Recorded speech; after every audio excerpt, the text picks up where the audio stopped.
তারা আমি আমার খবর করতে চাইলাম আমার বউকে আমি মেরেছি, তুমি নিউজ করতে আমার বাড়ির মধ্যে ঢুকলে কেন? আমি তো যে গিয়ে বলিনি যে আমার বউকে মেরেছি, আর বললেও তো তুমি ছাপাবে না যতক্ষণ তুমি না দেখবে, যে তুমি প্রমাণ না পাবে যে হ্যাঁ আমি আমার ওয়াইফকে মেরেছি, তো তুমি সেটাকে ছাপাচ্ছ কেন?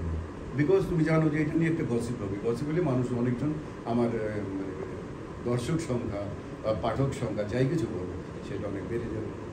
ফর দ্যাট ই করেছে কেন উনি বলবেন কালপ্রিটস।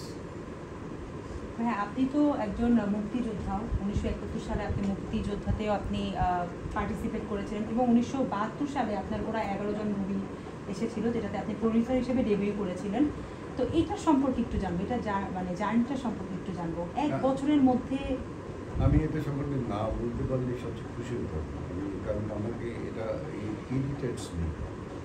স্বাধীন বাংলাদেশের বঙ্গবন্ধু ক্ষমতায় যখন আসলেন তখন যতগুলো হল ছিল, এখন তো হলের সিস্টেম আবার চেঞ্জ হয়ে গেছে, তখন প্রত্যেকটা হলের ইলেকশন হতো, প্রত্যেকটা হলে এবং ডাকসুতে ইলেকশন করে হয়েছে। তা আমি একমাত্র ইলেক্টেড ভাইস প্রেসিডেন্ট, যেটা আজকের লোকে অনেকে বুঝতে পারবে না, বঙ্গবন্ধুর গ্রুপের। বঙ্গবন্ধু ক্ষমতায়, কিন্তু তার ছাত্র লীগের আর কেউ পাশ করেনি।